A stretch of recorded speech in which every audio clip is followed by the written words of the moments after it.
Hello, and welcome to the Shelly Show. I'm Shailendra, and you're watching this simulcast live on LinkedIn, Twitter, Facebook, and YouTube. I hope you and your family are safe. For you to view this episode and other sessions that I run on emerging technologies live, I would request you to follow me so that you can be alerted when a live session is on. This gives you an opportunity to directly ask questions to our guests. So please press the follow button on LinkedIn if you're watching on LinkedIn. Press on Twitter, press the follow button. If you're watching it on YouTube, press the subscribe button and smash the bell icon. For maximum reach to this episode, please like and share this episode, whichever platform you're watching on, so that more and more people can learn from the experts on the show. Okay, let's talk about AI being used by vets. AI is more accurate than traditional diagnostic medicine because it alleviates human bias. Bias is something all humans are guilty of from time to time without knowing it. It is the tendency to search for and focus on information that confirms initial beliefs. Development in artificial intelligence help improve the skill and efficiency of veterinarians, offering an additional perspective on what could be abnormal in an image besides the viewer's current hypothesis. Erroneous judgments that cost time, compromise patient outcomes, and diminish client satisfaction are greatly reduced when utilizing AI software technology. In effect, AI helps enhance the capability to care for patients, for pets. The purpose of AI is to improve the efficiency and accuracy of the veterinarians, but AI can never replace the practitioner's role in the diagnostic process. The analysis and expertise of the veterinarian will always be necessary and irreplaceable in interpreting the data. AI simply bolsters the vet's abilities. There is more information from which vets can quickly and accurately draw their diagnostic conclusions. So, that's about AI in vets. So today we have something special for you guys. So first of all, tell me, are you watching this live or a replay? Please let us know in the comments so that we can understand how many people are watching live and how many are watching watching a replay. Okay, now this is the 5th episode. So welcome to the 5th episode of Artificial Intelligence Startup Insight series. In this series, we discuss both about artificial intelligence, how startups are leading this space. We are joined by Marc Teerlink, who is SAP's Global Vice President for Intelligent Enterprise Solutions and Artificial Intelligence. So without any further ado, drum rolls. Let me bring in Marc Teerlink. Drum rolls. There, Marc, how are you? Welcome to the show. I am good, Shelley. I'm good. Good morning, good afternoon, and good evening to the West Coast of America. How are you guys doing? Perfect. Good stuff, Marc. Before we start talking about vets and AI, let's talk about startups. What makes an AI startup successful besides the tech itself? So in the last episode, we talked about various technology components, and let me put that screen up as well, just so our audience remembers that. So this is what we talked about in the last episode. So tell us what actually differentiates a startup from the other, apart from the tech itself. Well, so this is really good, right? So we've been, the last 4 shows, we've been really talking about the AI-centric part of those guests that we had. And they were phenomenal guests in different sectors, different part of the world, different sectors of industry. And what they all had in common is that they follow the point that AI is not one thing. Artificial intelligence is actually an orchestration of a set of technologies. And the most well-known that we have is, of course, machine learning, which allows you basically to use data to train an algorithm and correct that either by human or by other algorithms. But it's much more. It is, for instance, how do I pull some data from different sources before I actually give that to the machine learning? How do I take the output of one process as the input of the next? For instance, when we start working with APIs or super services, whether we use platforms like TensorFlow or Microsoft or IBM Watson or AWS SageMaker, all these kind of things that we have at that moment, that we need to take little components that each do one little dumb thing. But the moment we orchestrate them, they can actually take over a task. And whether that task is scheduling an appointment, finding the best parts in my calendar, comparing two documents, do all the pre-read of 180 hours for a clinical trial match in nanoseconds, that one task mostly augments a mind-numbing, repetitive task, a mundane task for knowledge worker, professional, or specialist. And the two things that we have seen entering this market in 2020 to the level, as Gartner says in the hype cycle, of a more mature embrace is conversational bots and intelligent robotic process automation. So how do I embed this in a process? We've seen this in credit card companies where you have to go to 17 screens between the moment you apply and that poor person processing it over the phone, finally getting it connected to your account. So imagine that you just use intelligent AI-driven process automation to take the output of one screen to the next and continuously do that. You offload a really boring task. But today, what we talk about much more complexity. We talk about offloading free target groups in this story. When we're going to get Vitus Vet here, we're first going to talk about offloading a receptionist. Nobody became a receptionist, a front desk associate in an animal practice to spend 99% of their time on admin. You did it because you wanted to connect with pet owners, you wanted to be with animals, you wanted to, there was some of your passion there. And nobody became a vet to spend 3-4 evenings a week from 7 to 9 calling up for detailed questions that the front desk couldn't answer or didn't have time to answer, like, what does this blood work mean? How's Fluffy doing after my operation? And the third is, you and I, when we bring our beloved animal to the vet, our animals can't speak for themselves. So somebody needs to speak for them. So we need to have all their files. And in most countries, you go to an animal doctor, you come back, you have a pile of paper, you shove it in a drawer, and 3 to 6 months later, you think, isn't it time for a shot of whatever?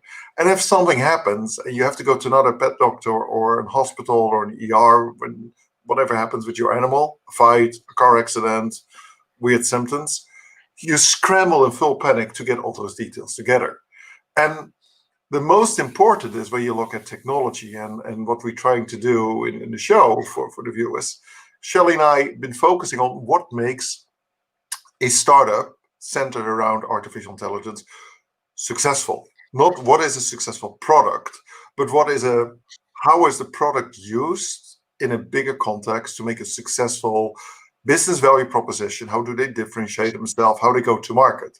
So we've been the last 4 episodes talking about these components of AI, and much more in the how did you get from A to B and A to B to C? And what I'm really happy with today's guest, who I've been personally following and involved with the last years, is how a company like Vitus Vet slowly comes from the stage of a idea, a conception, a really true startup, a growing startup, now to become a scale-up and one of Baltimore's poster childs in their Silicon Alley of fast-growing scale-ups.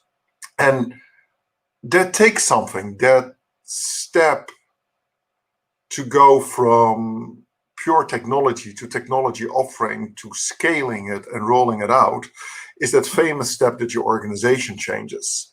And no longer are you in this technology part that we have on the slide, you go to a human part. And what's really interesting is the experience factor. And Harvard had 1.5 years ago, a phenomenal article in Harvard Business Review about the average age of startup founders. Now, what's really interesting is that most of us would assume that most startup founders, and this is what the VC community always says, is 29 or younger, because but we're talking about, and maybe we can go to that slide, Shelley, with that age group. We're talking about the fact that Steve Jobs wasn't super successful when he started Apple. I mean, he and Steve had a great idea and a great computer, but they weren't business-wise successful. The real success came when Jobs came back in Apple after his endeavors with Pixar and his endeavors with Next to actually create two successful companies with Pixar and Apple. Jeff Bezos is said that didn't peak in his creativity and his business thinking until he was 42. So whilst VCs mostly say, well, 32 years is the cutoff date, and we see that a lot in Silicon Valley, what we actually see is that a lot of start tech-ups, although, of course, you need some young talent that is familiar with younger and newer technologies, what we call middle-aged founders, starting high-growth companies already have an incredible amount of experience and probably already had their share in overcoming disappointments and setbacks. So what we see is real successful startups either have someone involved who's been around the block, either as a founder, a co-founder, or what I always recommend people that are in their 20s or beginning of their 30s, take a board of advisors of people actually have walked the talk and are passionate about what you want to do, but also that you like and you like them. You shouldn't like them enough that you don't want to bring them bad news or right? But like in terms of respect that you can say to each other, dude, are you really sure you want to do that? Or I'm concerned about you. Like, don't you think this is now time you start investing in your family? Because otherwise your startup might doing well, but your personal life will suffer, so your startup will suffer. And those conversations are important as the technology one. Okay, before we go to the next part, let me ask this question to the audience. There are around about 30 people watching this episode at the moment, guys. If you've got any question, please mention that in the comment section, and we will take that question for sure to Mark and our guests who will be coming very, very, very soon. Mark, you talked about the pet and the story around that. I wanted to ask you a question. Can't we predict a disease for a pet upfront? Because if we're using all the information of that pet upfront, then we should be able to predict. And I think I read somewhere that the coronary kidney disease, which is the most difficult to predict, I think they've built something around that, and you could predict that upfront before even a pet actually gets that disease. What are you thinking? What do you think about that? So predicting disease by itself is I really want to be very, very careful in definition here. So predicting or is one, recognizing symptoms and putting them faster is the second. Like with any healthcare, humans or animals, it starts by denial versus recognition, right? We all know that Dr. Google, we have something, we go to the internet, we type something in, and you're like, oh my God, I'm going to die. Then the doctor said, it's just, I don't know, it's just some sunburn. And so at one part, we have those that are over cautious. The other part is we have those that man up, it'll go away. Now, what's interesting is that people tend to be much more aware of their animal than of themselves in ignoring it. If Fluffy is suddenly not coming to you when you call her, or if Barney is not jumping on your lap like Barney used to do, or Barney is not scratching the wallpaper like he does every day, after 36 hours, it's like, oh, something's wrong with Barney, right? And the point is data points. If we have enough on Barney, we can actually directly see what's happening. If we not, we have to, since animal can't really talk, we have to go to the quality of a veterinarian and to test.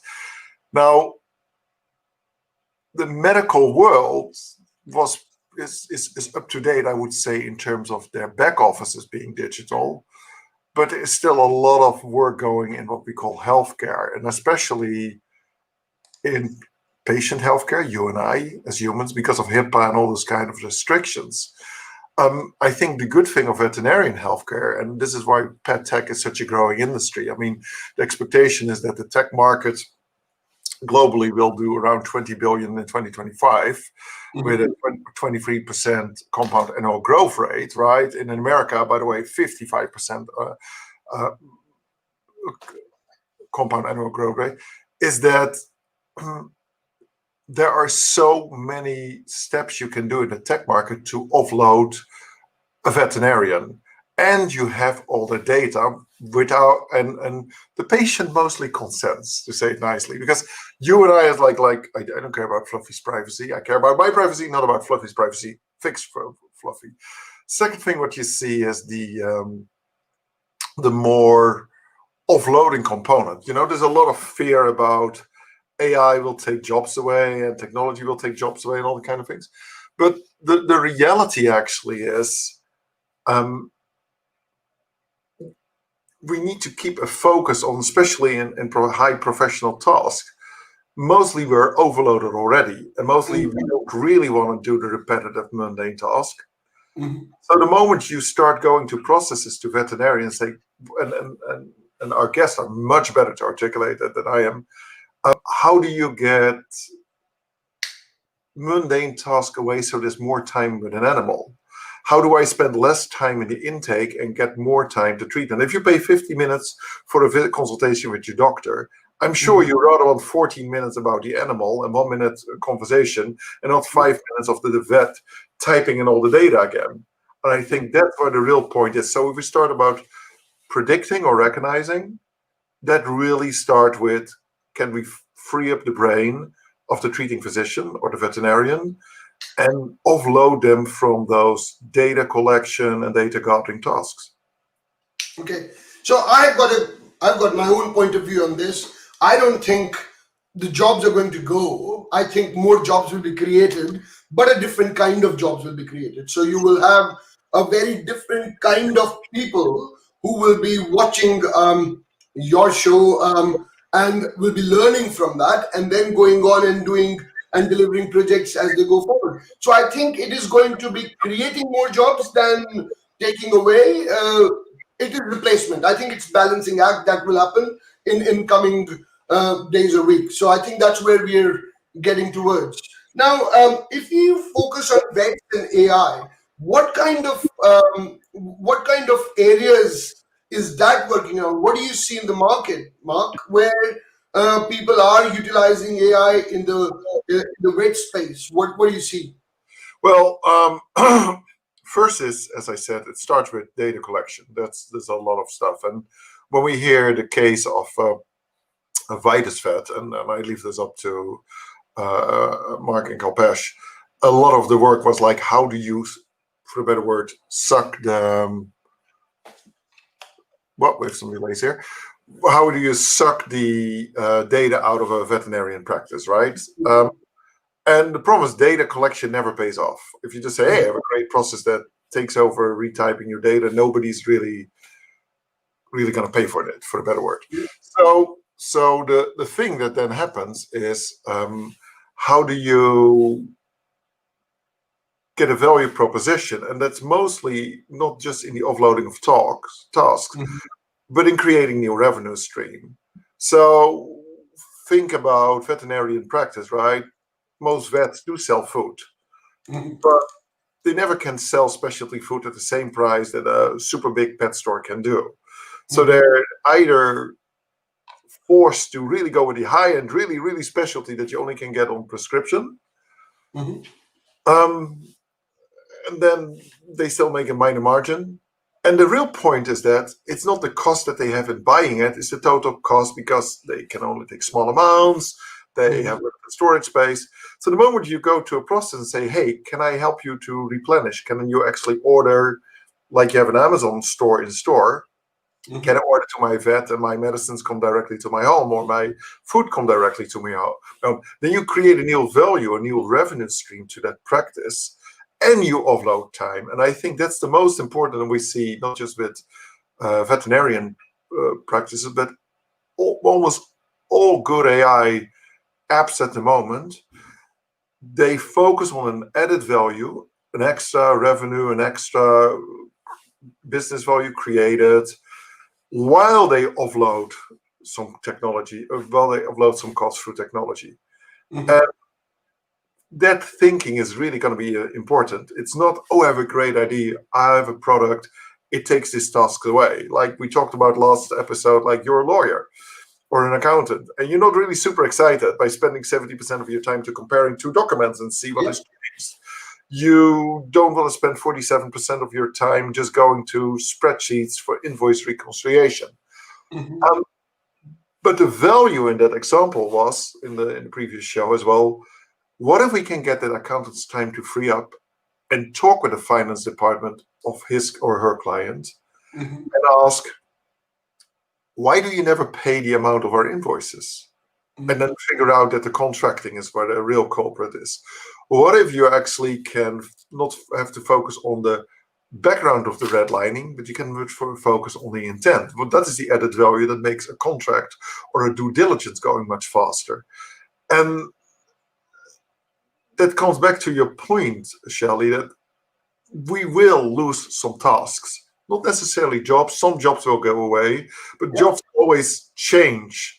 But if you go to 1904, some of you might still remember, in New York, when the prime source of pollution was horse manure, and everybody was very happy that cars would make the city cleaner, and that the combustion engine would be so much more cleaner than all the horse manure.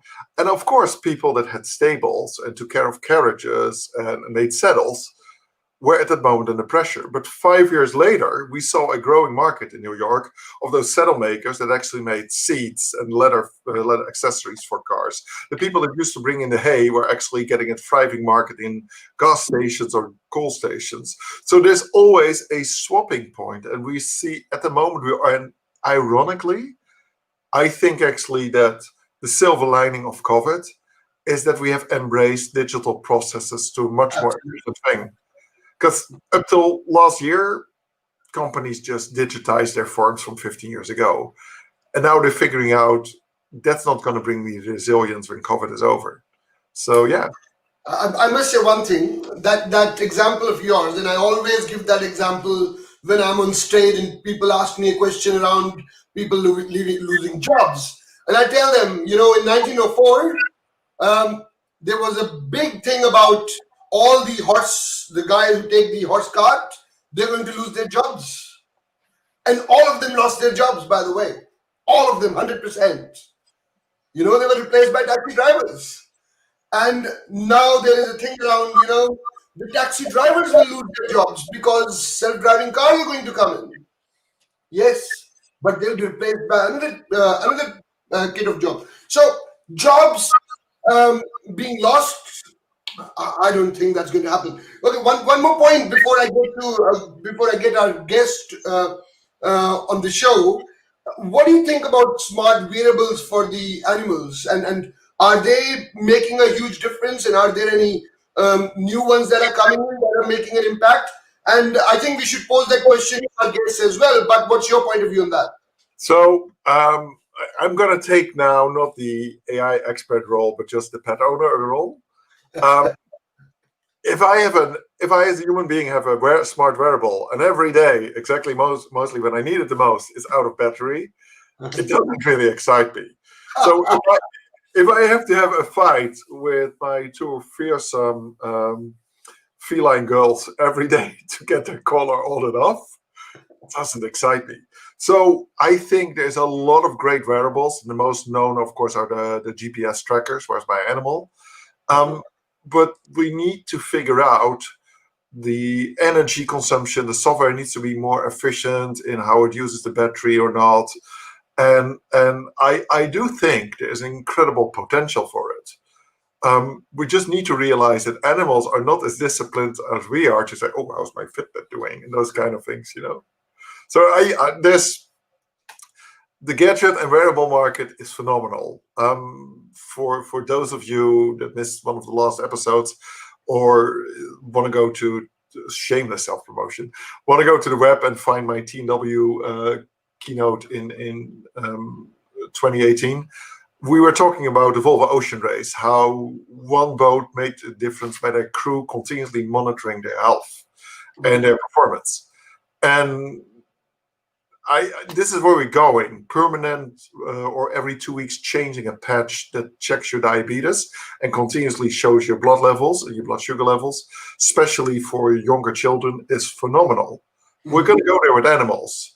We need to have better packaging, better battery management, tinier devices, because when you're 4 kilo, 8.5 pounds, a 200-gram device around your neck is pretty heavy. It's like for you and me having 4 kilo around our neck. It's not going to make your life. And then they have like, oh, Fluffy is really a little bit chagrined this morning, and no, Fluffy is carrying. Okay, I must say this reminds me of a story. I met a banker in India, insurance company in India, and I gave them this idea that in Australia we're doing, because with life insurance, and they said if you've got smartwatch or you've got a Fitbit, sorry for naming them, but then that could improve your health, and so your insurance premium can go down. And he gave me a classic example. He said we started giving away Fitbits to people in the country, and we found out that they would, because that would decrease their premium, they actually tied the Fitbit to a dog. And the one who got the highest steps had someone tied to a dog, and the dog would run every day and increase the number of steps, and in turn they had a. I think that's brilliant. I always used to use a record player, and it goes around, but this is even better. Okay, guys. So let's get our guests in today. But before I get them, if you've got a question for us or for the guests, please put them in the comment section, and I'll very, very quickly take all those questions in the audience Q&A section just after this. So, Mark mentioned about Vitus Vet. Another Mark Olcott, DVM, who is a highly regarded expert on the intersection of vet practice and technology. A former emergency room vet, he founded Vitus Vet to improve the connection between vets and pet owners through technology. Mark holds multiple patents, is a published author, and was named by peers as one of the top vets in Virginia. He earned his DVM from Cornell University and an MBA from Rob H. Smith School of Business at the University of Maryland. He lives in Maryland with his wife, 3 children, 2 cats, 3 dogs, snake, guinea pig, and many fishes. And this is too much. So he has a zoo at home, is what we would say. We'll ask him. So let me bring in Mark. Hi, Mark. Hello. How are you? Mark. It is a zoo here. It is a zoo. We're up to 4 dogs now. Sorry, do you live in a zoo? Right. It feels like it sometimes, yeah. And Mark and I share another thing in common. We both have Tonkinese cats, which are awesome cats. Ah, brilliant. Brilliant, guys. So I think you guys go for over a long period of time. You guys have been, each other since when? I think now 5-6 years already, right, Mark? Yeah, it's 2015, I think. Yeah, somewhere in there. Yeah, Okay. right after we got out of business school. Okay. Before I start asking you question, Mark, let me just bring in our second guest as well very quickly so that we've got the whole quorum here. And so our second guest, Kalpesh Raval, is Vitus Vet's co-founder and former CTO. In that role, Kalpesh is responsible to provide visionary leadership to the business, and he leads the technology and the product roadmap execution to build the most powerful solution in vet medicine. He also led the engineering and product teams in building tools and systems to digitally transform vet practices and deliver a top-notch user experience for the pet owners. He applied his passion for business, technology, and user experience at Vitus Vet to help pets live a healthier and safer life, and vet practice become more efficient, productive, and profitable. So let's bring in Kalpesh. Hi, Kalpesh. Welcome to the show and the Artificial Intelligence Startup Insight series. Good to be here. Nice to see you guys. Looks like the party is getting going here. Oh, yeah. Hey, Kalpesh, how are you doing? Good. How are you? I'm good, man. Good This stuff. This is So really guys, a morning show for the three of us. so you guys, and to the audience, guys, Marc Teerlink is in Netherlands at the moment, so it's 7 a.m. And Mark and Kalpesh are in the US, where it is midnight. So all three of you, thank you very much for considering the fact that the audience is mostly in Asia. So, thank you for understanding. Great to meet you. Mark Olcott, I would like to ask you one question. Tell us about Vitus Vet. For people who don't know Vitus Vet, please go ahead and explain it to us, to everyone. Here you go. Yeah, well, Vitusvet, we make software that helps improve the connection between veterinarians and pet owners. And the company actually got its start, grew out of a business school project, and where Kalpesh and I were classmates in business school at the University of Maryland. And I had gone back to business school to try and solve a problem that I was running into very frequently as an emergency veterinarian, that centered around the near complete lack of after-hours medical record access in veterinary medicine. And we would have patients die from this. We'd have pet owners that's spending a lot of money repeating lab work and diagnostics that in some cases had been done just a couple hours earlier. But when their primary practice closes and the emergency practice is open, there's a tremendous information siloing. Mm-hmm. And it was we started in business school, we started pulling on this thread, like, why is this happening? Why is there such bad information siloing? And it turns out that it was that the communication tools that veterinary practices were using were just so dramatically out of date, right? It's still today, it's a largely telephone and fax driven industry. And so Kalpesh and I got together to try and do something about that and make it easier for information to flow, which is doubly important when your patients can't talk to you. So we've evolved over the last couple of years for sure. But it's been a really exciting journey to use technology. I use it. I think of it as a way for me to give back to a profession that's done so much for me. Like many veterinarians, this is the only thing I've ever wanted to do. Ever since I was 12 years old, I just wanted to be a veterinarian and work with animals. And I feel like when I went back to business school and when I met people like Mark, I realized, whoa, we are behind and we need to catch up, or else our patients are going to suffer. So thankfully, I met Kalpesh in business school, or Vitusvet wouldn't exist. Good stuff. So let me ask Kalpesh. Kalpesh, how do you use AI in your practice? So what kind of AI components? And I think Marc Teerlink, and I have to call out your second name, guys, just because, or we call you Marc T and Marc O for some fun. Marc T actually explained various components of AI. So what components of AI do you use in Vitusvet, and how are they beneficial for your customers? Yeah, that's a really interesting question. In fact, I still remember meeting with Marc T. And in the first 5 minutes, the first thing that I learned from him is with AI or whatever technology you use, the first question you need to ask is, what is the question you're trying to get an answer for, right? And with us being at the center where we are connecting with all these veterinary practices and getting all the data from them, we right now have about 400 million plus pet medical records in our database. So there are a few interesting scenarios where AI can help us sort of, help fulfill the mission, or at least extend our mission, where we want to find solutions to help pet owners, and more importantly, see a way or look for a way where we can help pets live longer or a healthier life, right? So one example of that, and we are still sort of looking at this with the massive data that we have.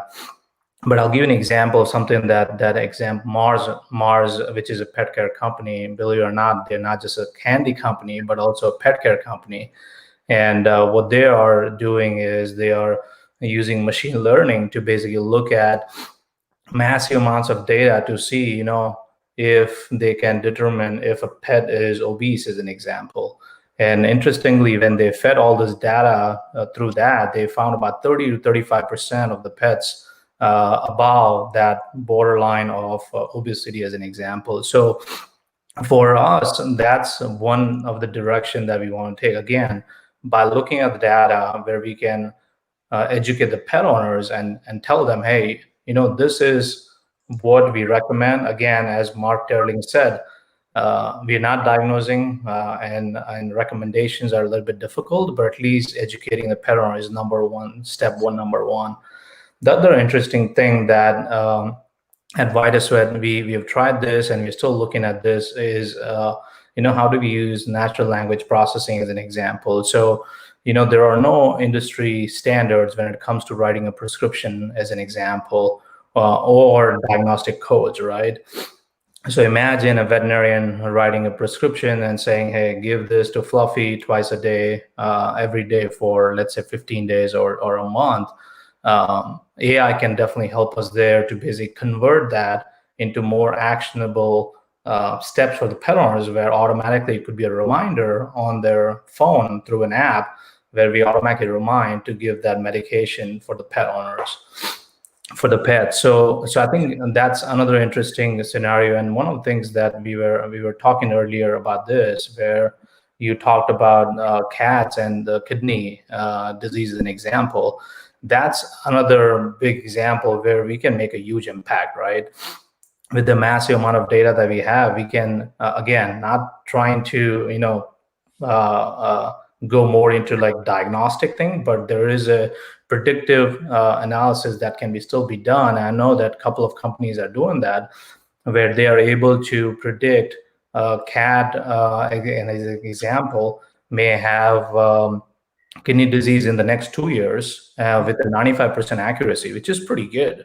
So I think there are quite a few examples, and just to sort of sum that up with a more on a funny side, there are a couple of companies. I know one company that I met at CES, Furbo, where they have a camera where they are detecting if the pet is happy, sad, tired, and whatnot as well. So when you mix the structured, unstructured, but traditional data that comes from the veterinary practices with the behavioral data that can come from all these cameras and connected devices and IoTs, you can actually create a lot of value for the pet owners, and more importantly, value for the pets as well. So very exciting times.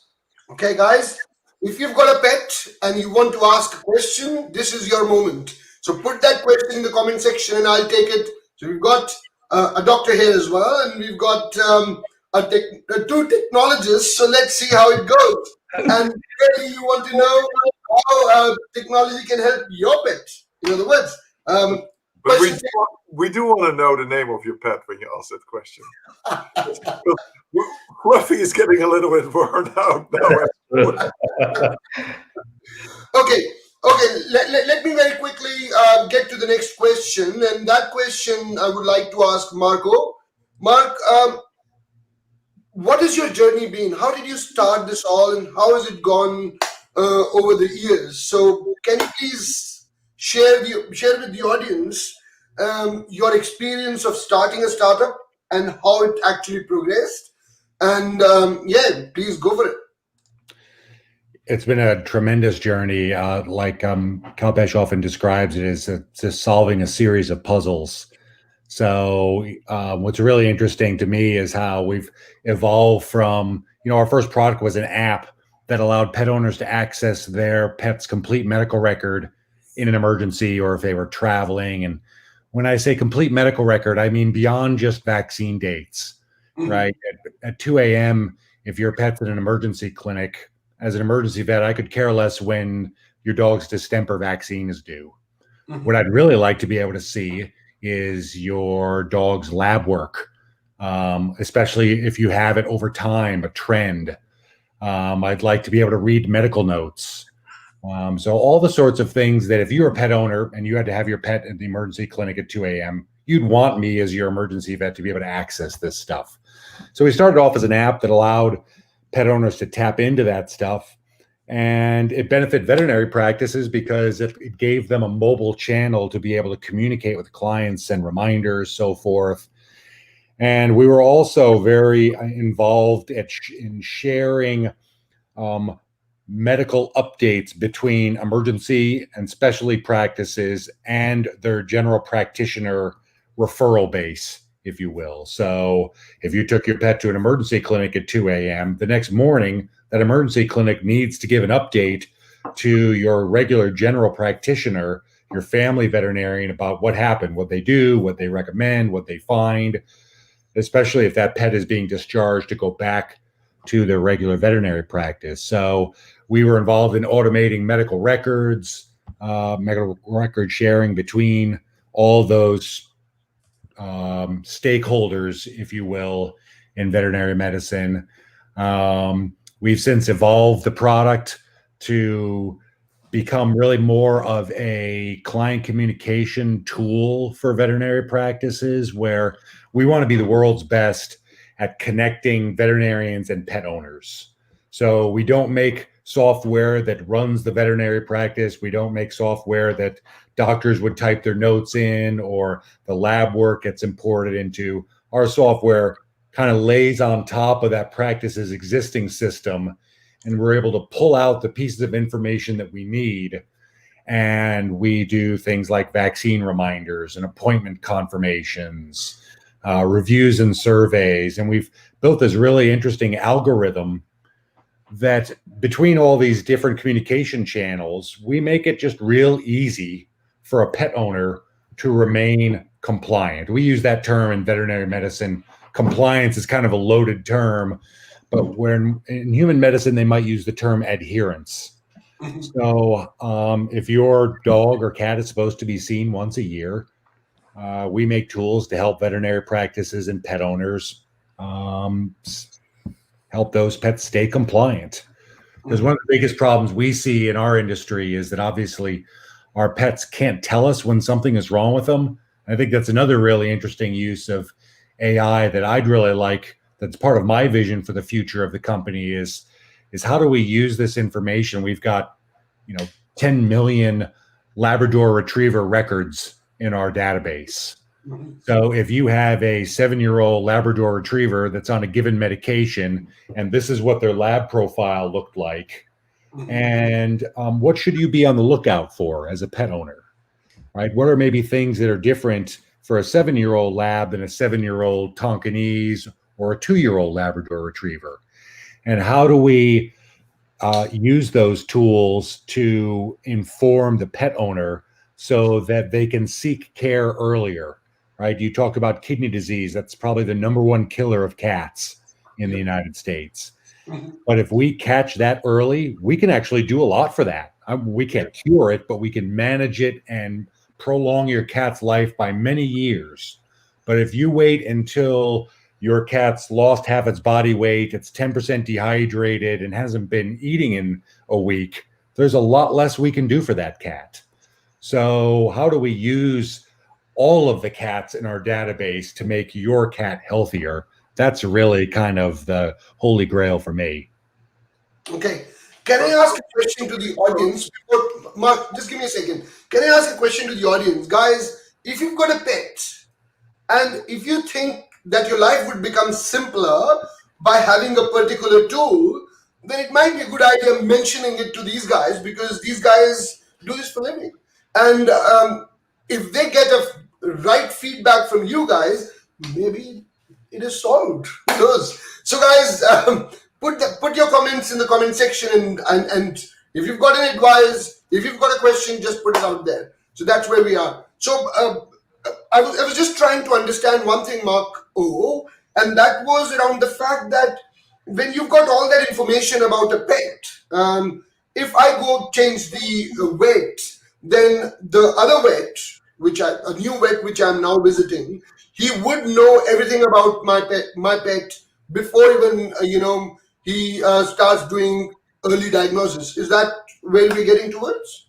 Yeah, that's kind of the idea. So that there's and I never really thought light bulb moments existed, but I had one actually in one of our business school classes on healthcare IT, where the professor was speaking very eloquently about the benefits of personal health records, universal health records, in human medicine, where, for example, in the military, your medical record can follow you from the battlefield to the local hospital to back home, or health insurance, HMO companies, no matter where you go, your record follows you, but for that nasty HIPAA. And I thought, well, we don't really have that in veterinary medicine, and our pets can't speak. So as I alluded to before, it's kind of a double whammy where, yeah, how do we create this database where no matter where you go, your pet's records follow you? Because one real eye-opening thing for me when I started working in emergency practice, the first half of my career, I was a general practitioner. I think a lot of general practitioners assume that pet owners have full recall when they go to the emergency clinic, and they don't. They don't remember really hardly anything, barely remembering the medications they're on. So it's very powerful if you can have that information teed up before you even walk in the door. You know what I mean? And what about the genetic history? Because if you know the parent of the pet, then you could know much more if you build that full discussion. The guy knows, the vet knows about this upfront, so that all those things that he would assume that may happen, he could look out for them as well. It could, yeah. Genetic diseases aren't as big a deal in veterinary medicine as in human medicine, but it really, you're right, and it becomes part of this whole snapshot of that pet's health. As you're walking in the door, what am I looking at here? What's the genetic piece of that? We've just scratched the surface on that in veterinary medicine. But even, what did, you were at your veterinarian's yesterday with your dog because he was having vomiting and diarrhea. Is it better? What medication did they give? Also, interestingly, what did that doctor tell you so that I, as the emergency veterinarian, don't contradict them, right? So that we're all on the same page here. And a lot of the challenges that we run into in our profession just come from the fact that, again, it sounds simple, but information siloing is a huge problem in our industry. Kalpesh, you mentioned about alerts and automation around stuff. So give us an experience from a client perspective. What kind of experience do they get? What kind of alerts are sent out? What are the triggers behind the alerts, so that people understand, people who are not living in the US, in this part of the world, understand that what is the art of possibility, what they can actually achieve with having all that online information. Yeah, so I think the number one thing is, with having the data from the veterinary practices, right? The number one thing for the pet owners is when their medical records for the pets actually become available, right? So example is in the US at least, if the lab work is done for a pet, it could take maybe 48 hours or 72 hours for the results to come and for the veterinarian then to look at it and say, here is what is happening, right? So it's not instantaneous. So the first kind of alert that we have is really, when the new medical records become available, be it lab work, be it notes or whatever. So the pet owners can actually look at them directly inside the app, right? And this is very unique that Vitusvet, and we had this even like when we started back in 2013 and 14, where pet owners can actually view and see their medical notes on the phone, on the app directly. And as Mark just touched upon that, just imagine the power of that information when pet owners actually see. And if you take that example a little bit further, imagine a specialty practice where the pet owner went there and they spent about $1,000 or $2,000, right? And pet owners do not see all the work that has gone behind, whether it's from the technician or from the veterinarian or anyone else. So when they get this bill for like $1,000, they're like, whoa, what just happened here? Why is it so expensive? But just imagine that in the notes, there is a little bit more summarization of what exactly was done. Maybe they fed of course, they walked the pet at like 2 a.m. in the morning. They fed the pet at 4 a.m. in the morning. So that all value is actually visible to the pet owners, right? So that's number one thing. So that's one kind of alert or information that we have in the system. The other one really is, when there is new prescription, as an example, where now you have this medication that needs to be given to the pet, but can I remind you, right? I mean, life becomes so busy, especially these days with the pandemic now. Just imagine a tool that is just looking out for your pet and just helping you with just giving that medication at the proper time, right? So that's another kind of alert that we have in the system, where it's time for giving Fluffy this medication. So that's sort of the second alert that we have. When you talk about AI and whatnot, I think Mark touched upon this, is that this is not something that we have in the system right now, but just imagine that if there's some sort of an outbreak in an area, in a state, as an example, or in a city, right? And for your audience, especially in the kind of region that we're talking about here, just imagine that if you get an alert for a certain kind of outbreak for pets, whether it is sort of not natural, but let's say, for instance, some sort of a disease going on, or let's say, for instance, some sort of a different kind of alert where you get that directly on the app, and the pet owners are now educated with what kind of alert or disease that is and how they should actually react to that, right? So that could be very powerful as well. I mean, a lot of people have questions like, can my pet get COVID, as an example, right? So a simple thing like that, again, can act as it can go a long way when it comes to education. So there are a lot of alerts. We also had notifications where we do customize alerts for pet owners as well. As Mark said, if you have a 6-year-old Labrador Retriever, as an example, watch out for A, B, and C, right? Because 90% of the pets, example, may develop a knee issue where it could be a knee surgery in the future, right? So by getting that education, you will actually be in a better state to actually take care of your pets, to avoid that big surgery bill, or more importantly, to help the pet have a better life in the future. Okay. So, guys, there are around about 30 people watching the show. Guys, if you've got a question, a comment, please put that in the comment section, and we'll take that very, very soon. One more thing that comes to mind, Kalpesh, is how many data points are you playing with at the moment? Do you want to just give us a snapshot on what's happening with the business? Yeah.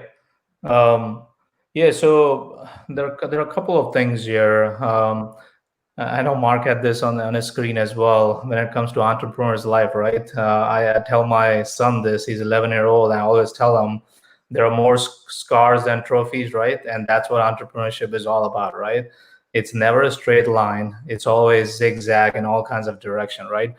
So again, this is another example where, if your audience, anyone who is thinking about starting a business, life is never going to be easy. But in the middle of the screen, as you see the yellow arrow, that is the most important one. Is, if your focus is on the mission, what are you trying to solve, right? Who are you trying to solve the problem for?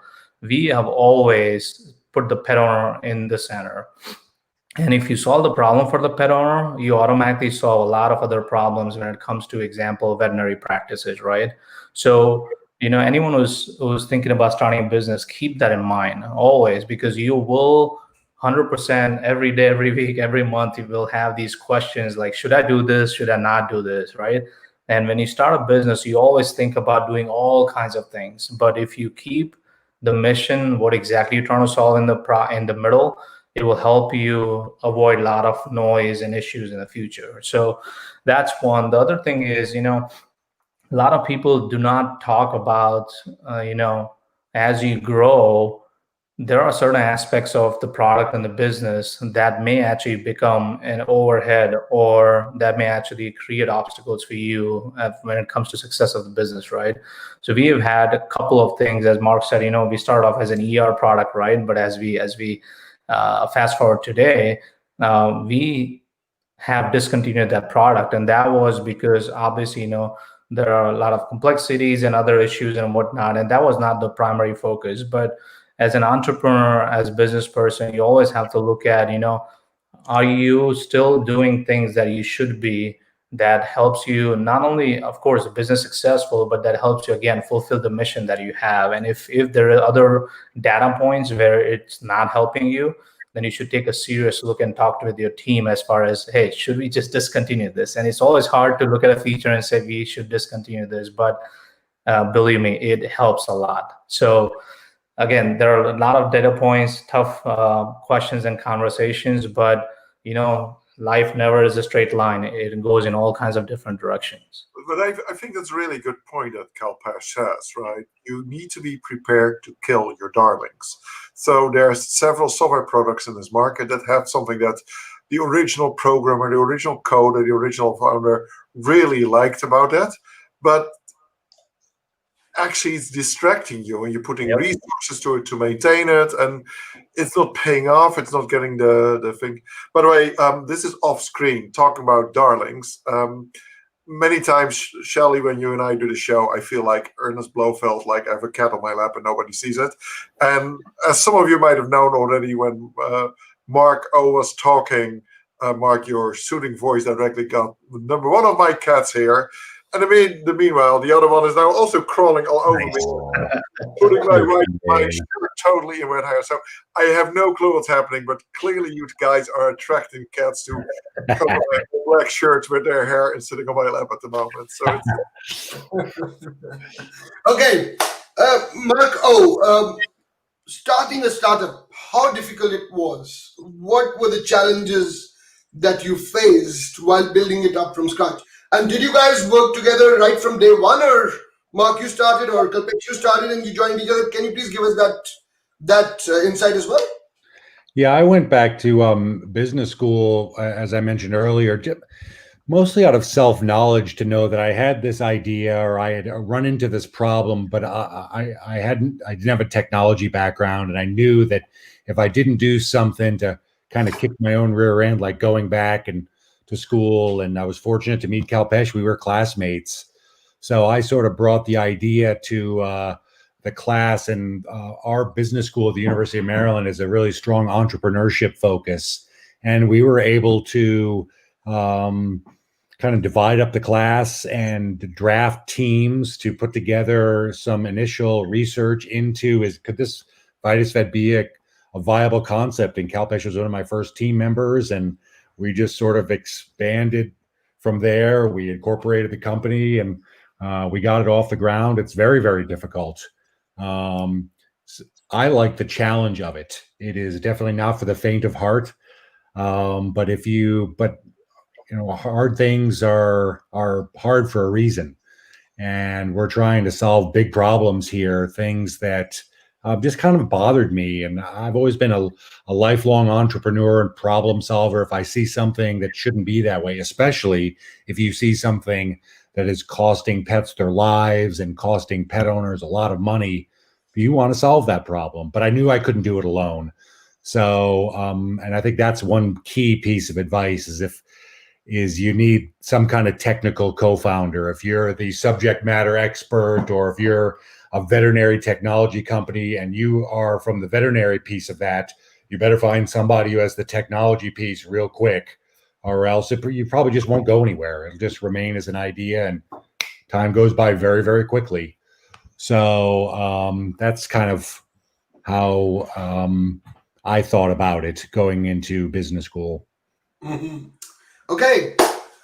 So, Shelley, if I may, this is a really important lesson.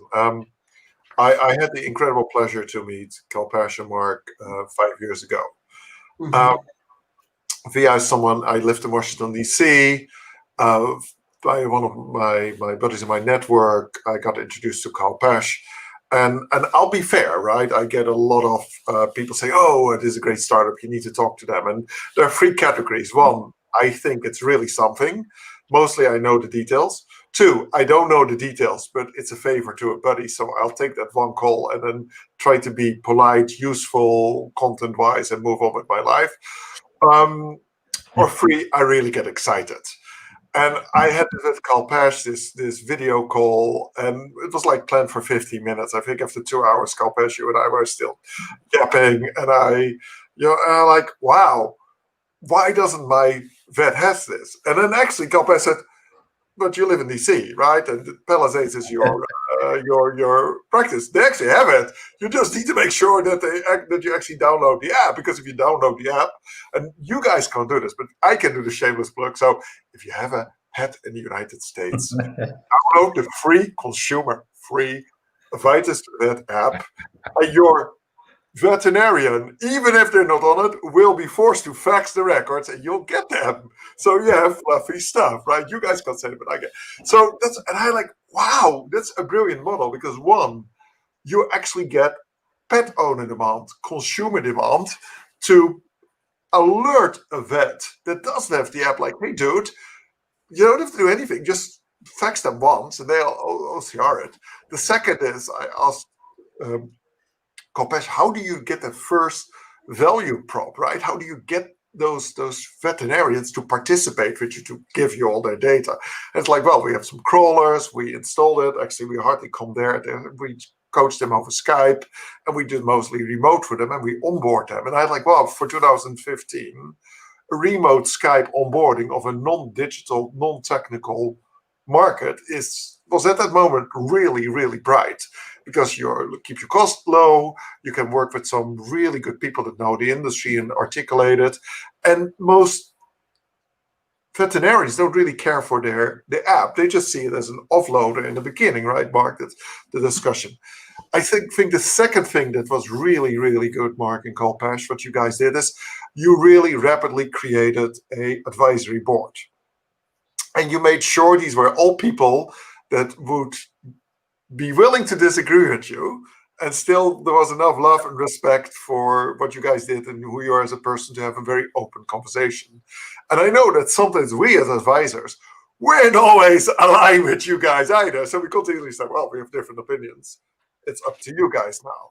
And you guys really managed and balanced that. And I would like to say to everybody here who is in a startup or scale up, an advisory board is at least a phenomenal instrument or vehicle before you do your next pitch to your investors, because you actually have had a practice run and you got all the tough questions. But if you proactively use them, like Vitusvet did, not only the board as a total, but for different parts of the process have different individuals, you'll actually get some proactive thinking. And again, I find Kalpesh and Mark are incredible, humble and modest.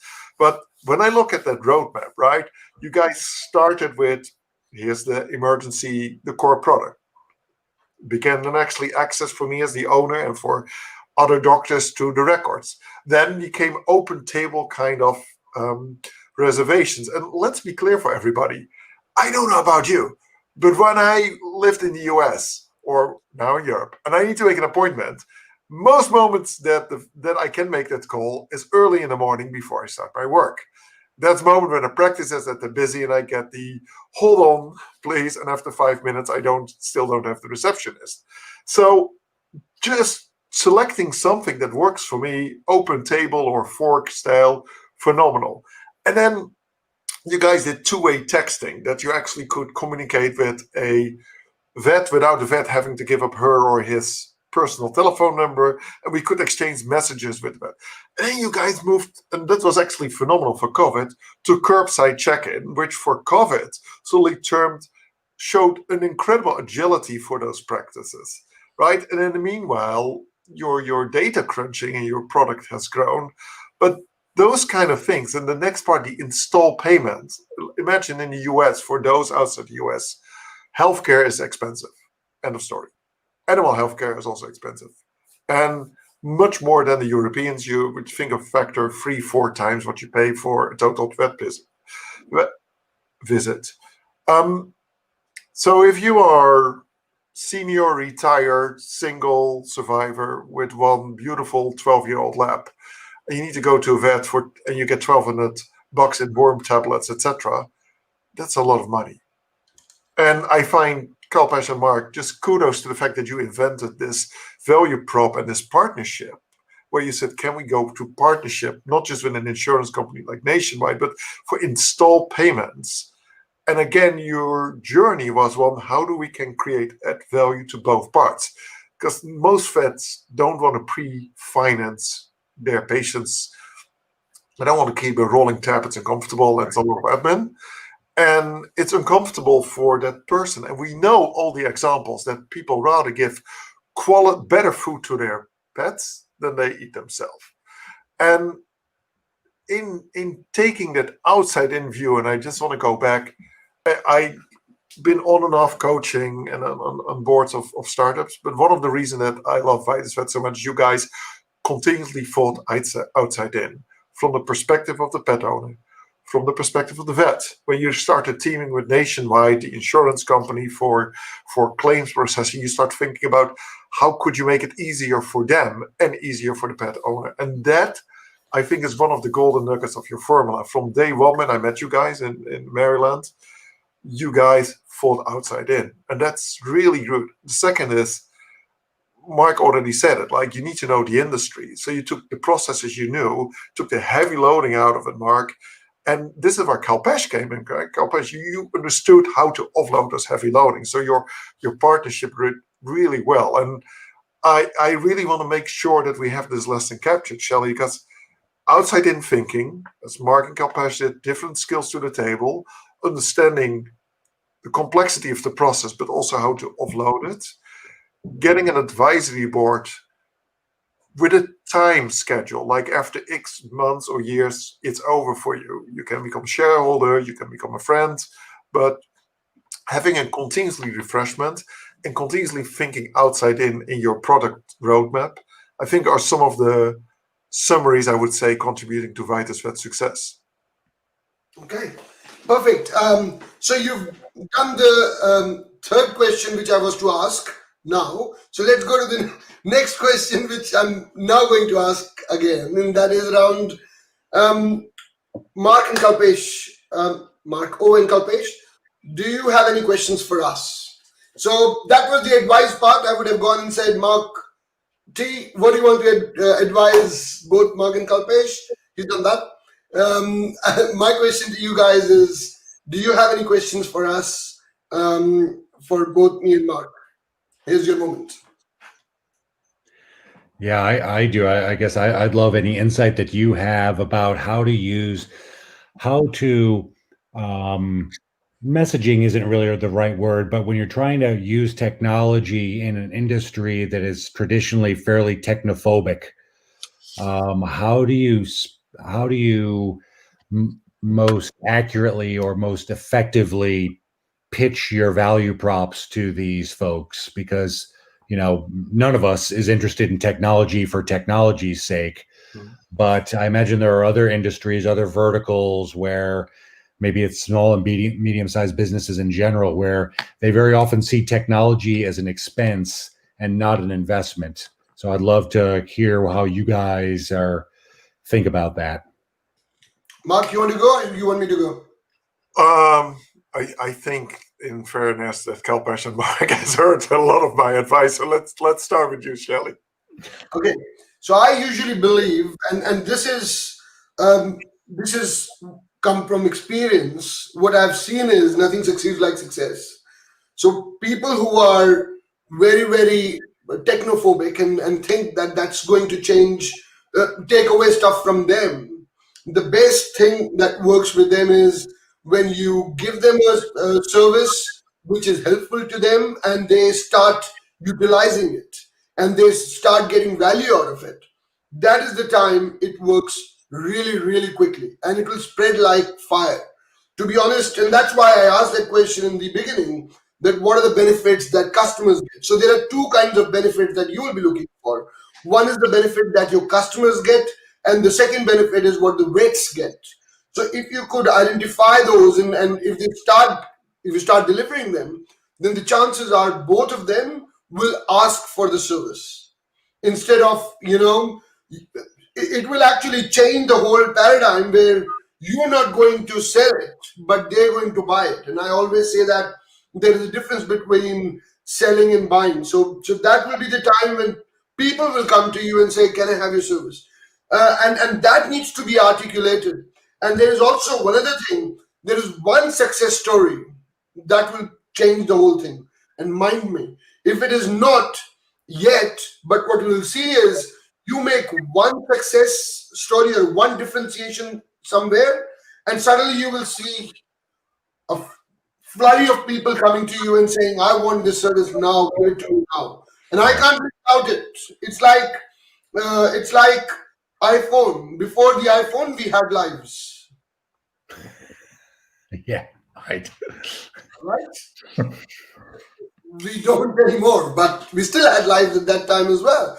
But it was that little change that actually changed the whole thing altogether, all around. Now we can't live without going.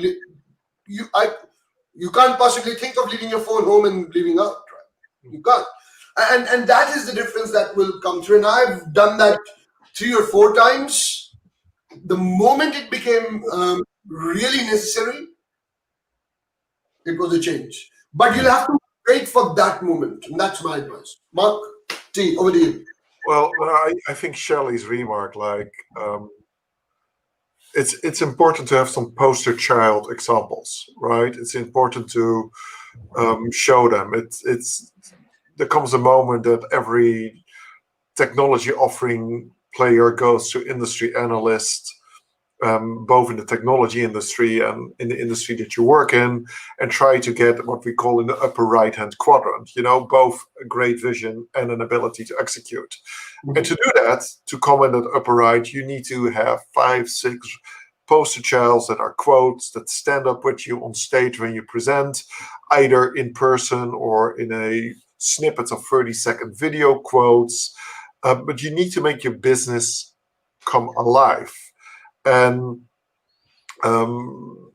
always think about what we see in the US. My name is so-and-so, and I endorse this message. And that's basically what you want from your clients. Now, you also want to have that from your clients, so some pet owners that are in that. And I think those kind of customer-centric success story are important.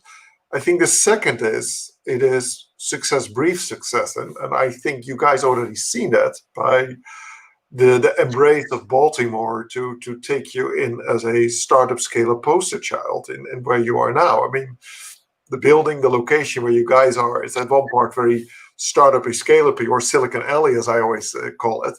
But the other part, you have some serious, bigger tech players, even in your building and in your surrounding. And those kind of things also show some recognition in the market, especially since for digital and for tech, veterinarian isn't the top of the pyramid. So the fact that you're surrounded by those players is a good thing. The third is the value prop. It's always the value prop. Can you articulate in a few seconds what the heck the added value of your solution is? What problem do you solve, and what do I get out of that? Like, I'm going to offload your receptionist. I'm going to offload you. I'm going to get you more time with patients. I'm going to get you less hassle. I'm going to get you more this.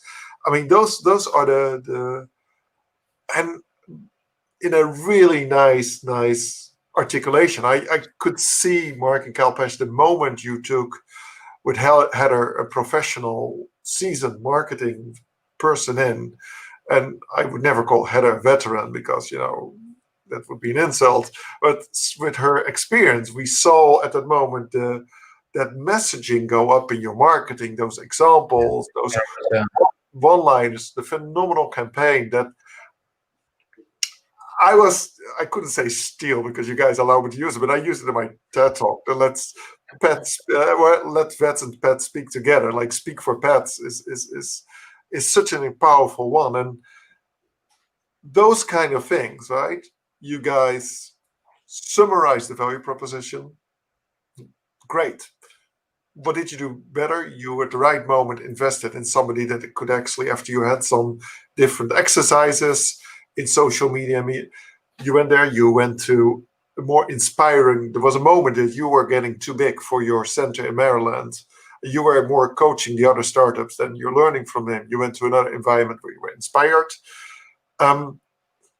I think the next step for the market is exactly as you've been going, is that outside-in thinking. So don't throw it away. Keep using that. Keep getting good advices that kick your butt, as you said, Mark. You guys all need that, so that's important.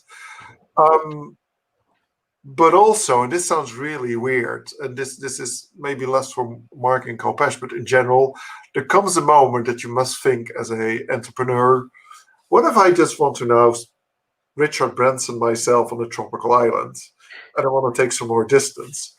What if I just want to spend my time with my family? What if I'm just want to go back to the core where I come from? What if I just want to do my PhD? Whatever. It doesn't mean you have to do it, but what's your succession story? What is growing your talent? Because the moment you go from startup to scale up, the team around you is becoming more important than you are. The moment you start setting frameworks and directions, and as the founder, you become the poster child for the poster child company and interviews and things. So it starts with your operations. Then it goes to your marketing messages. Then it goes to your, and what I've seen, some really good startups that I've been in, is that person who used to be the executive running it slowly takes a more board position and a holding and starts a new initiative or a new initiative. Now, I'm not saying you guys should be doing that, but the question always to ask yourself as the entrepreneur is, do I want to do this company until I retire? Do I want to start a new initiative and see this company as the poster child in my portfolio? In that situation, somebody else needs to run the company and you need to start running the portfolio and start something else. Do I want to get a better quality of life over time? Because in fairness, Mark and Kalpesh won't say that in the call, so I'm going to say it for them. You guys put a lot of personal time in the first years in it, a lot. And there was a lot of balancing at home and a lot of balancing with everybody around you. And I've seen you guys sometimes really crawling that tired to meetings that we had, and you pulled it off. But that work-life balance and that purpose outside work is so important as well, that you guys balance that. And for entrepreneurs listening, this is the other part. How long do you want to continue? And does it give you energy back? And that's great. I'm never saying that you shouldn't do it, but you need to choose about this and you need to think about it. And I'm going to say the same thing to Mark and Kalpesh. I always say, keep thinking about what are you going to do 5 years from now when you grow up? That's a good question. Good stuff. Okay. Wise, Mark. I know you talked about this a few times, and I think those valuable words are really, really appreciate that. I think it definitely helps you take a step back, and again, as you said, right, take a step back and again think about, how did you start this? What mission did you want to accomplish? And are you still excited about it? So no, thanks for saying that. That means a lot. I think the latter is really important. I can reflect in my own job, and Shelley, you have the same. One person that interviewed me years ago labeled me as a corporate serial entrepreneur, which I took as a badge of honor. I'm not sure it was what was intended. Yeah, a compliment to me. Thank you. But it came out of the fact that when I was in IBM, every 2-3 years, I took a new product, a new service, a new offering, had IBM as the first internal client, and then brought it to market. And the moment it was up and running, handed it over to some incredible competent people that could continue running it and started something new.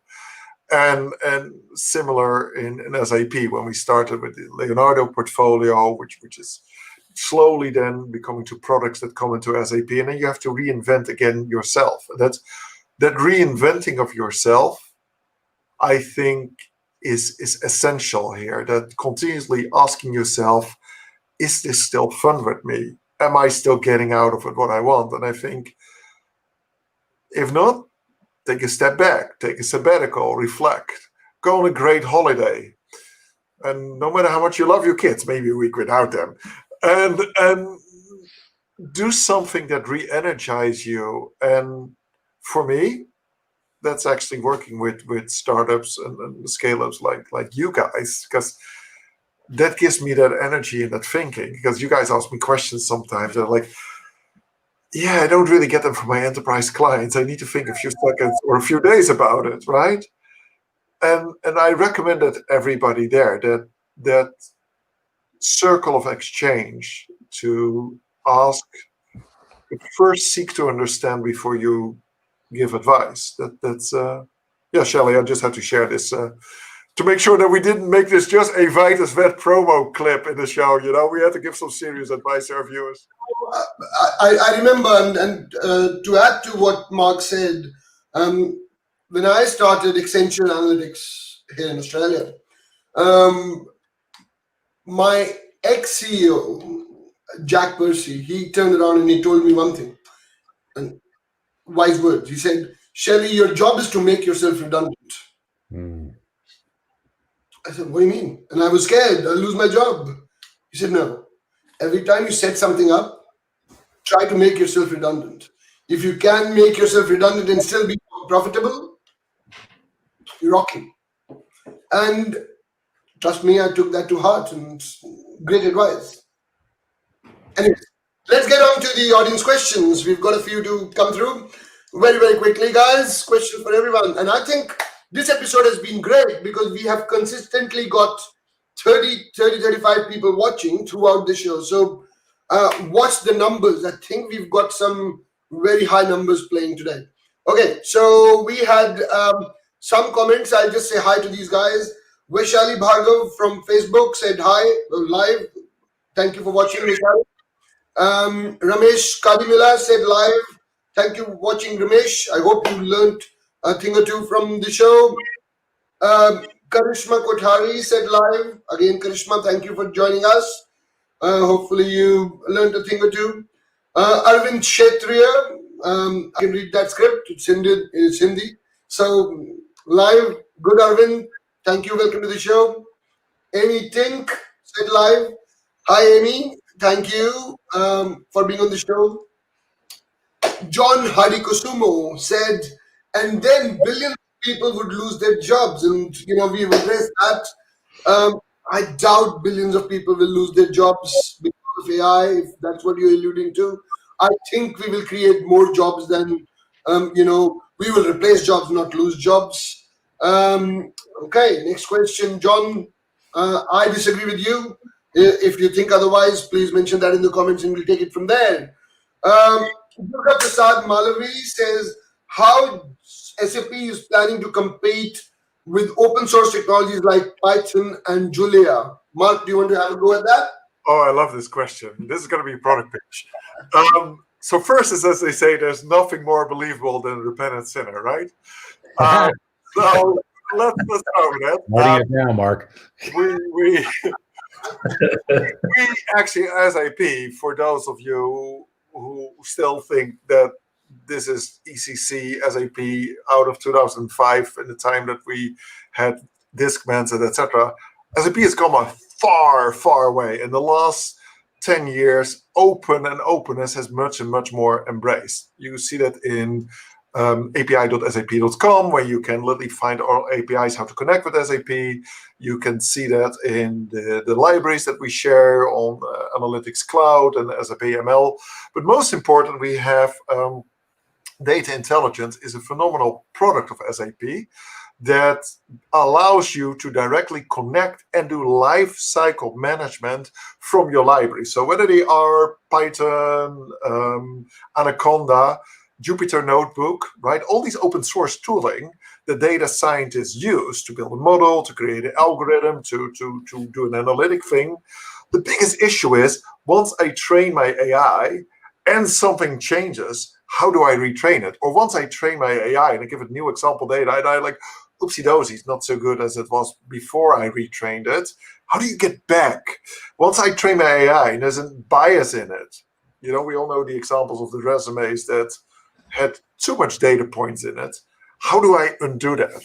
So we really focused on that life cycle management and that of analytic models, etc. And we know that a lot of the data scientists work with open source, Jupyter Notebook, R, Python, etc. So we embrace that, and we actually make our APIs able to directly be called by those kind of tooling as well, or to be used.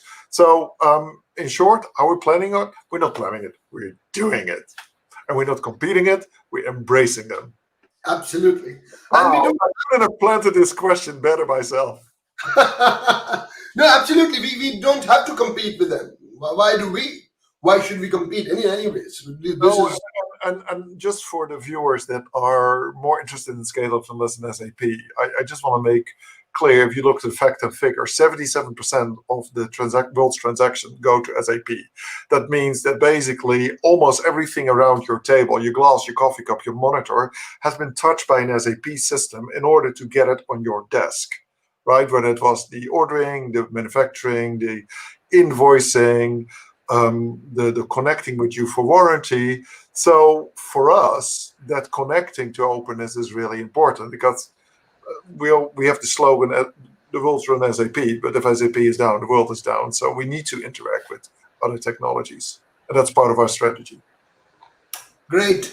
Before I get to the next question, guys, if you've not yet followed me or not yet subscribed to the channel, YouTube, you're watching, and smash the bell icon, then please do that now.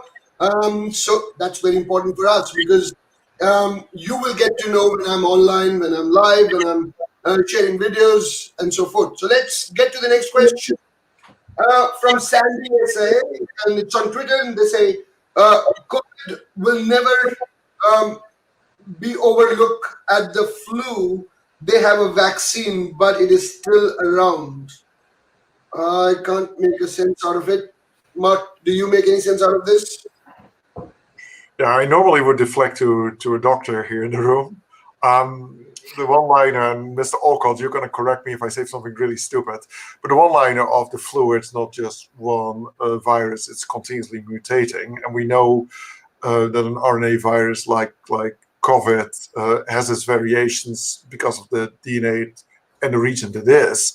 But the principles of the disease at the moment are still the same. So a vaccine targets a certain pattern of a virus, while the flu is a generic word for a lot of actually things. Every year is different. So I have hope that we can at least find better treatments for COVID that would already have an incredible economical impact. Andrew Lowe from MIT had a phenomenal speech a few weeks ago where he said that the biggest difference between an economic crisis like 2008 and COVID is this one is an irrational one. It's based on fear. And the moment we can take the fear out of society away by better treatment, better tests, better recognition, and hopefully a sustainable long-term vaccine, we will take that back, and our economy will boost up differently than when you have such a normal financial crisis like we've had with 2008. That's all I can say intellectually. Mark, any? Well said. Yeah, you're right. It's a new normal, as you said. There'll be vaccines. The vaccines will change from year to year. We'll come up with better treatments, better early diagnostics. Right? It was really interesting dropping my son off at college last week, and the protocols for he's going to the University of Colorado, and they've out there they haven't had as big of a problem with coronavirus, but they're really taking it very seriously with weekly tests and quarantine dorms and whatnot. So I think as we'll be able to spread some of that thought process into more of our daily life, we'll look back on this and, think, boy, remember what it was like before COVID. And some things will never change, or some things will never be the same again, I should say. No, I think that too, right? I mean, it's the best example I find churches that never were digital, right? Churches that went to Zoom and then went to hybrid services, they're slowly opening now with 6 foot distant in the pews. And then they basically go to YouTube, and then YouTube go to Zoom for their community to still converse while the YouTube is a public. And suddenly you need 4 volunteers more than you never had as a church. You just used to have the person who did the sound and the PowerPoint. And now you need a Zoom host. And now you need to have a person with a camera. And you need to have somebody who chases them all. And that's not going to go away. But one sad thing is my daughter graduated this year from NYU, and with honors, yay. And she paid tuition for NYU, but she got a University of Phoenix Zoom graduation. So the discussion is at the moment, like, if universities and if teaching is going to go much more to live and digital, does it still justify the tuition?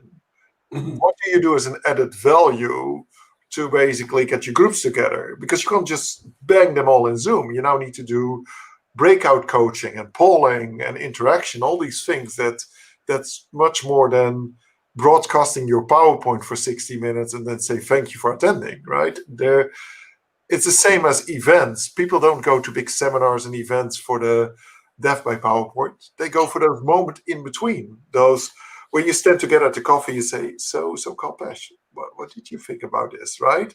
And then you go back in the room and you reconnect with people again. And we're figuring out how to do this digital.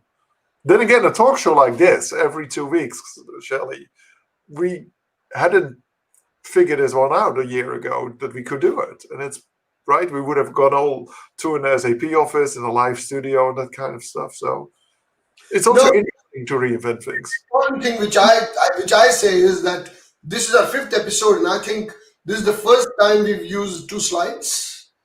We never had a slide. We just have a free flow conversation, and that was unheard of, say 6 months ago, because if you're going to present, you got to have some slides with talk track and whatnot. Where is the talk track? We're having a conversation. People are liking it because people want to hear about what's happening in AI in the web world, and they want to learn more, and that's where we are. And I think, and from COVID perspective, I think my point of view is different on that. I think AI could have really helped controlling COVID. Initially, it was just the willpower that we didn't have at the time.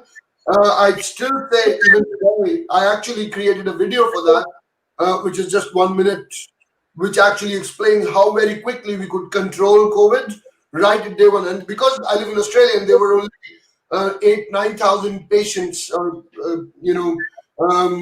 people who were actually who contracted at a point in time, it was so easy with the kind of technology. I could actually figure it out on my computer here to identify who are the people who were in touch with the COVID patients. And it could have been so simple, but sometimes we don't want to do simple things. Anyway, let's move on. Next comment is from Sandy, and she says, animals are awesome, and absolutely animals are awesome. Thank you, Sandy, for that comment. And she's been saying a few things. So let's hear from Sandy. Sandy said, pet owners, where are you? So she's actually playing this up, telling everyone, pet owners, watch this episode. This is important for you to hear. And she also says, pet owners, Q&A for your pets. That's Sandy. Liking the show, clearly, guys. Yeah, she did, absolutely. And Sandy, if you're watching this show, thank you for promoting the show. Okay, next question. Rebecca Buckness, she says, curious about pet healthcare. Is there some connection of Vitus Vet services to automatically complete insurance forms? Guys, Mark? Yeah, we have a partnership with Nationwide Pet Insurance that makes it dramatically easier for Nationwide's policyholders. They call them members, to file claims right from their smartphone. So a great example of using technology to take a process that used to be really high friction and would lead to churn, right? They saw that the higher friction, the filing a claim process was, the worse the user experience was. So we were able to really dramatically turn that around and make it easier for pet owners to file insurance claims. I mean, I'm a huge fan of pet insurance. I think it's good for pets, pet owners, veterinary practices. We actually now have data to show that what a lot of us theorized for many years, namely that people who have insured pets visit the vet more frequently because the conversation's more. And this is one of the reasons why we evolved into payments as well, is just taking away those friction points. And to the extent that paying for care is a friction point, it keeps pets out of veterinarians' offices. So pet insurance is great, but still less than 2% of pets in the United States are insured, which is dramatically different than some of the rates of insurance in other countries, especially in Europe and globally. But I hope that number increases significantly because, yeah, I think pet insurance is great. So I want to add one extra thing, Mark, because for those outside this group that don't realize the complexity of insurance. When you are in insurance, your biggest thing is that you actually have to deal with risk. And the first risk is this a fraudulent claim? Does the animal exist? Is the treatment real? And the great thing is getting a form pre-filled in from the Vitus Vet app. And this is not a marketing spiel, this is a value prop story, is that as an insurance company, I know the animal is real, the treatment has really happened, right? Because the records have been served, and you guys are bypassing that on a safe way. So not only is there an efficiency, but in that partnership with Nationwide, there is a benefit both for the pet owner as for the insurance company.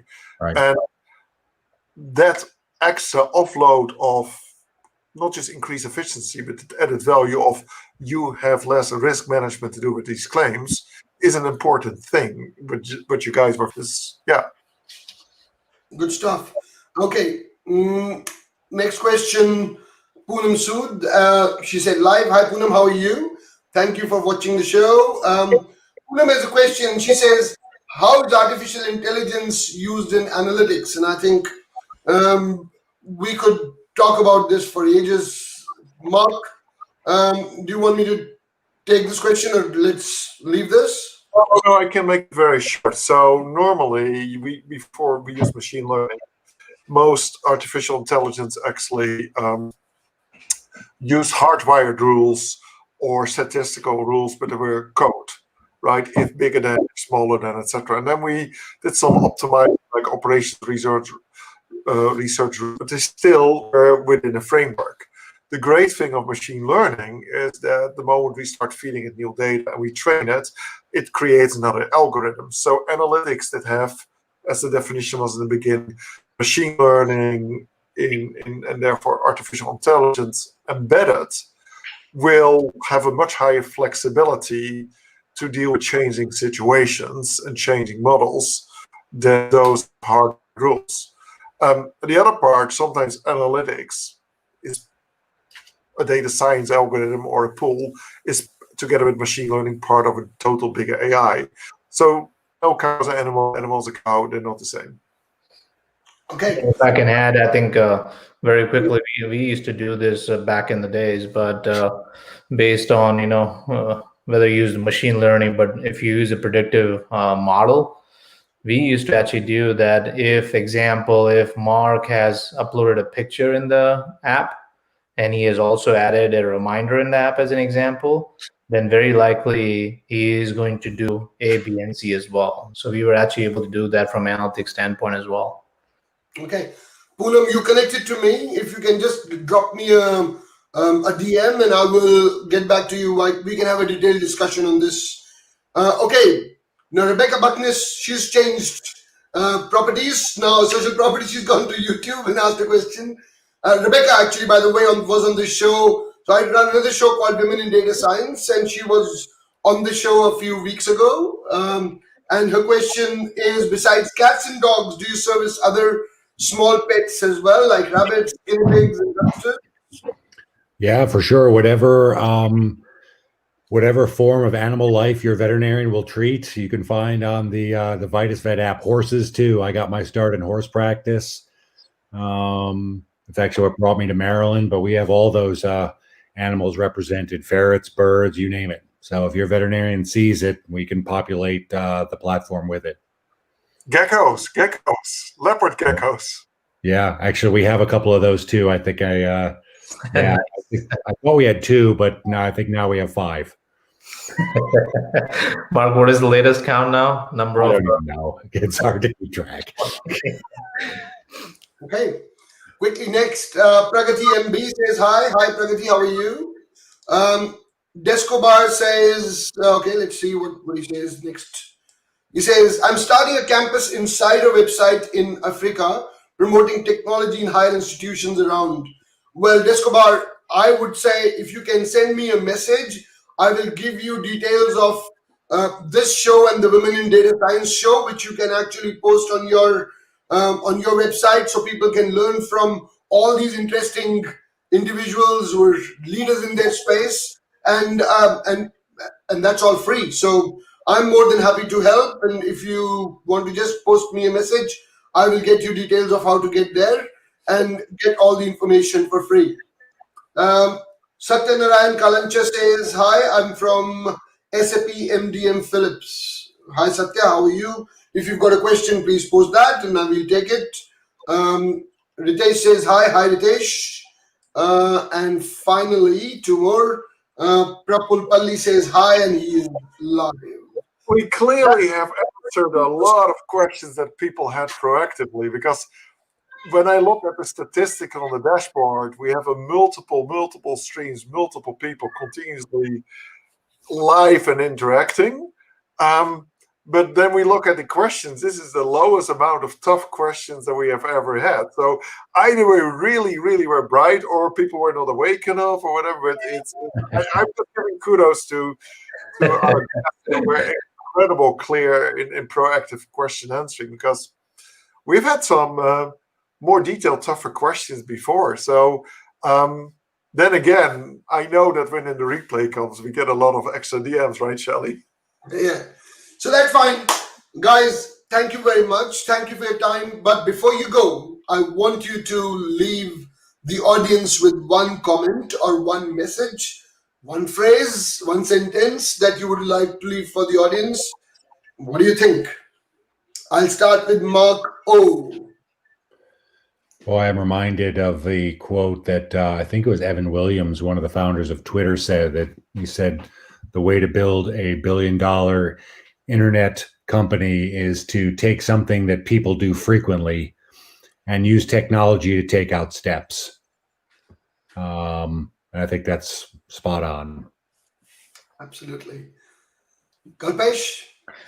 Yeah, I think one thing, and I can speak this from experience as well, but for your audience, if anybody is hesitating and it's always hard to think about starting your own business, I definitely want to encourage you and push you into taking that step, especially in today's world that we live in. We need more businesses. We need more smart people, disrupting the status quo. So don't hesitate. I know it's hard, and it's always looks like that's the hardest thing you will do, but it is worth it. So push yourself and start a business. Okay, Mark T. So there's a lot been said today already. I think the most important is just Nike's motto. You gotta just do it. I mean, we have had the last 5 shows guests here that had an idea, that took a step out of a process that they knew, that basically embraces with technical infusion, looked at a value proposition. But to go to another quote, Wayne Gretzky, you miss 100% of the shots you never take. Mm-hmm. And you know what? Just do it. Just try it. Sit in a room with some people, give it a try, start on a business school, get some other crazy people involved. If you have a great idea, right? It's not the money. It's not the funding. It is not the brilliant technical part, but it's actually the drive to get your customer excited to get going. And yes, it's financial structure and VCs and those kind of things as well, but that's not where it starts. And the real quote is, if it ain't fun, don't do it. Okay, perfect. Thank you, gentlemen. Thank you very much for your time. I know it is going to be 2 a.m. for you guys in the US, but thank you very much. I always think that this show should be 1 hour and a bit, but it always hits the 2-hour mark or nearby. But thank you very much for your time, and really appreciate it. There's some miss. No, too late. Okay. Thank you very much, guys, and see you soon. Great being here. Yeah, thanks for having us. Gentlemen, Thank you. thank you so much. Bye. Cheers. Good stuff. So, guys, that was Vitus Vet, the founders of Vitus Vet, and Marc Teerlink. Hope you enjoyed the show and you loved the questions I posed to them, and you loved the questions. We definitely loved the questions you posed to us. It was pleasure having you all watching this show. We had a very big audience, I believe, because at any given point in time, I think we had 30, 35 people watching across all the platforms. So thank you very much for watching. And if you have not yet subscribed the YouTube channel, please do that now. Press the bell icon. If you're watching me on LinkedIn, please press the follow button. If you're watching me on Twitter, press the follow button. And if you're watching it on Facebook, please like, and share it with your network. Please share this video with your network so that more and more people can learn from these three gentlemen. And I'll see you soon. I'll see you tomorrow, by the way, because I've got another show tomorrow afternoon, same time, around about 3:30 AEST, where I'm bringing in the Senior Vice President for SAP, Peggy Renders, and we'll have a discussion with her. So speak to you and see you soon. Bye now.